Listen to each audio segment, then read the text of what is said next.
আসসালামু আলাইকুম। কেমন আছেন সবাই? আশা করি সবাই অনেক অনেক বেশি ভালো আছেন। আমার মতো যারা গৃহিণী আপুরা আছেন তাদেরকে বলছি, নিজে সুস্থ থাকুন এই গরমে এবং পরিবারকে সুস্থ রাখার চেষ্টা করুন। আপনি তখনই আপনার পরিবারকে সুস্থ ও ভালো রাখতে পারবেন যখন আপনি নিজে সুস্থ থাকবেন এবং নিজে ভালো থাকবেন। এইজন্য সবার পাশাপাশি নিজেরও একটু যত্ন নিবেন। নিজেকে ভুলে গেলে কিন্তু চলবে না। আমরা কিন্তু হরহামেশা এমনই করতে থাকি যে পরিবারের সবার ভালো মন্দ চাহিদা পূরণ করতে করতে নিজেদের দিকে নজর দিতে ভুলে যাই। কিন্তু এটা যদি করেন তো সম্পূর্ণ ভুল করা হবে। একটা মানুষ তখনই সবাইকে ভালো রাখতে পারে যখন সে ভিতর থেকে শারীরিকভাবে এবং মানসিকভাবে সুস্থ থাকে, ভালো থাকে। তাই শুধু শারীরিক সুস্থতা নয়, অনেক সময় মানসিক সুস্থতার দিকেও নজর দিতে হয়। একটি মানুষ ভিতর থেকে যখনই ভালো থাকবে তখনই সামনের জনকেও ভালো রাখতে পারবে। তো আপুরা, কথা তো অনেক হলো, চলুন আজকের রেসিপিতে ফিরে আসা যাক। আজকে এমন একটি জিনিস রান্না করব, অনেকে এটা স্বীকারই করতে চান না, যেটা পছন্দ করেন বা খান। যেমন মাছের পেটি, এই জিনিসটা অনেকেই আছেন যারা খেতে পছন্দ করেন কিন্তু সবার সামনে এটা বলতে চান না, কারণ কে কি মনে করবে বা আদৌ এটা খাওয়া যায় কিনা। কিন্তু আমার কাছে সেটা মনে হয় না। যে জিনিস আপনি পছন্দ করেন, যে জিনিস আপনি খেয়ে মজা পাবেন, আপনার কাছে স্বাদ লাগে এবং হালাল, সেটা খেতে বা বলতে কোনো লজ্জা নাই। আপুরা, আজকে যে জিনিসটা রান্না করব, ওই যে গতকাল যে আমি কলম্বো মাছের রেসিপিটা দেখিয়েছিলাম, সেটার পেটের মধ্যে এটা হয়েছে। আসলে এটা মাছের ডিম না, নাকি মাছের মেটে, আসলে আমি জানি না। যদি আপনারা জেনে থাকেন এটাকে কি বলেন আমাকে জানাবেন। এটা সঠিক নাম না জানলেও এটা খেতে কিন্তু ঠিকই শিখে গিয়েছি আমার আম্মুর কাছ থেকে। ছোটবেলা থেকেই দেখছি আব্বু বাসায় এই মাছটা আনলেই এটা আম্মু আমাদেরকে ভাজি করে দিত এইভাবে। তো সেখান থেকে আমিও শিখে নিয়েছি। আপনারা তো দেখলেনই কিভাবে আমি পেটিটা বেশ ভালো করে লেবু দিয়ে লবণ হলুদ দিয়ে পরিষ্কার করে নিলাম। তারপর কড়াইতে দিয়ে দিলাম পরিমাণ মতো তেল। তেল দিয়ে তেলটা যখন বেশ গরম হয়ে যাবে তখন কিন্তু এটা দিয়ে দিব। ভাজার সময় একটি বিষয় খেয়াল রাখবেন, তেল যত সময় না পর্যন্ত বেশ ভালো করে তেতে যাচ্ছে, কড়াই গরম হয়ে যাচ্ছে, তত সময় পর্যন্ত এটা কড়াইতে ছাড়বেন না, তাহলে কিন্তু নিচে লেগে যেতে পারে। দেখতেই পাচ্ছেন আমার এক পিঠ বেশ ভালো করে ভাজা হয়ে গিয়েছে। এবার উল্টে দিলাম আরেক পিঠ ভাজার জন্য। আর এরই মধ্যে আমার কাছে মনে হলো তেলটা একটু কম হয়ে গেছে, এই জন্য আমি আরেকটু তেল দিয়ে দিলাম।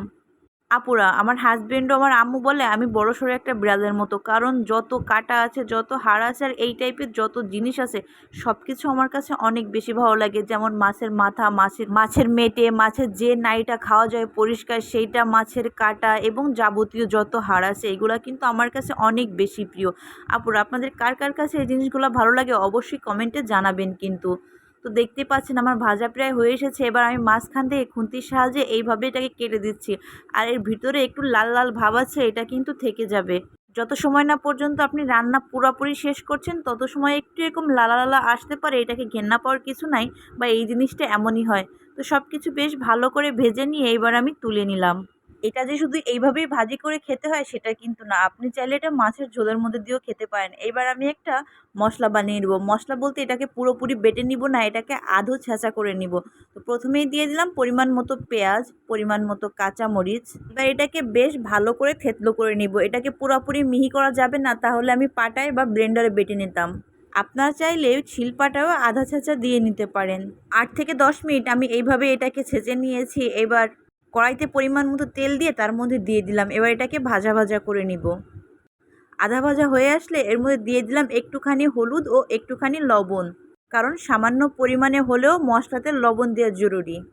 এবার আমি একটা মশলা করে রেখেছিলাম সেটাকে গুলে নিব। এর মধ্যে আছে আদা বাটা, রসুন বাটা ও জিরা বাটা। এটাকে একটুখানি পানি দিয়ে বেশ ভালো করে গুলে নিয়ে দিয়ে দিব ভেজে নেওয়া পেঁয়াজ মরিচের মধ্যে। এবার এই সব কিছুকে তত সময় পর্যন্ত ভাজতে থাকবো যত সময় না পর্যন্ত মশলার কাঁচা গন্ধটা চলে যাচ্ছে আর বেশ ভালো একটা ভাজা ভাজা সেন্ট আসছে। এই পর্যায়ে দিয়ে দিব একটুখানি পানি। খুব বেশি পরিমাণে পানি দেওয়ার দরকার নাই, কারণ অলরেডি আমরা ওইগুলোকে ভেজে নিয়েছি, ওখানে 50% সেদ্ধ হয়ে আছে। এবার পানিটা ফুটে উঠলে দিয়ে দিলাম ভেজে রাখা সমস্ত কিছু এবং ঢাকনা লাগিয়ে দিব। এই পর্যায়ে খেয়াল রাখবেন চুলার আঁচ কোনো অবস্থাতেই বাড়ানো যাবে না, আপনার লো হিটে রেখে এটাকে এইভাবেই রান্না করতে হবে। কিছু সময় পর ঢাকনাটা তুলে দিয়ে দিলাম এক টুকরো লেবুর রস। এটা স্বাদ অনুযায়ী, আপনি যদি টক খেতে পছন্দ করেন তাহলে দিবেন, আবার না খেতে চাইলেও নাও দিতে পারেন। কিন্তু লেবু দিলে হবে কি, এটার যে একটা আষ্টে গন্ধ আছে সেটা চলে যাবে আর স্বাদটাও বহুগুণে বৃদ্ধি করবে। তো এক পিঠ ভালোভাবে আমার কাছে মনে হচ্ছে সিদ্ধ হয়ে গেছে। এবার যাতে মশলায় দুই পিঠই ভালোভাবে মিশে যায় সেই জন্য এটাকে আলতো করে উল্টে দিব। এবার এই সব কিছুকে তত সময় পর্যন্ত জাল করব যত সময় না পর্যন্ত পানি শুকিয়ে বেশ ভাজা ভাজা হয়ে আসছে। তো দেখতেই পাচ্ছেন পানি শুকিয়ে তেল ছেড়ে দিয়েছে। এবার এটাকে 5 থেকে 7 মিনিট এইভাবে জাল করে নিব। তো বন্ধুরা, আজকের রেসিপিটি যদি আপনাদের ভালো লেগে থাকে অবশ্যই বাসায় একবার ট্রাই করবেন আর খেয়ে জানাবেন কেমন হলো। যদি আমার ভিডিওগুলো আপনাদের ভালো লেগে থাকে অবশ্যই লাইক, কমেন্ট আর শেয়ার করে দিবেন। আর যদি আপনি আমার চ্যানেলে নতুন হন অবশ্যই সাবস্ক্রাইব করে দিবেন। আর ভিডিওটি যদি ফেসবুক থেকে দেখে থাকেন একটি লাইক ও ফলো করে দিবেন প্লিজ। আজকের মতো আপনাদের থেকে এখানেই বিদায় নিচ্ছি। ভালো থাকবেন সবাই, সুস্থ থাকবেন। আর এমন মজার মজার ভিডিও পেতে অবশ্যই রিমি রান্নাঘরের পাশেই থাকবেন। আল্লাহ হাফেজ।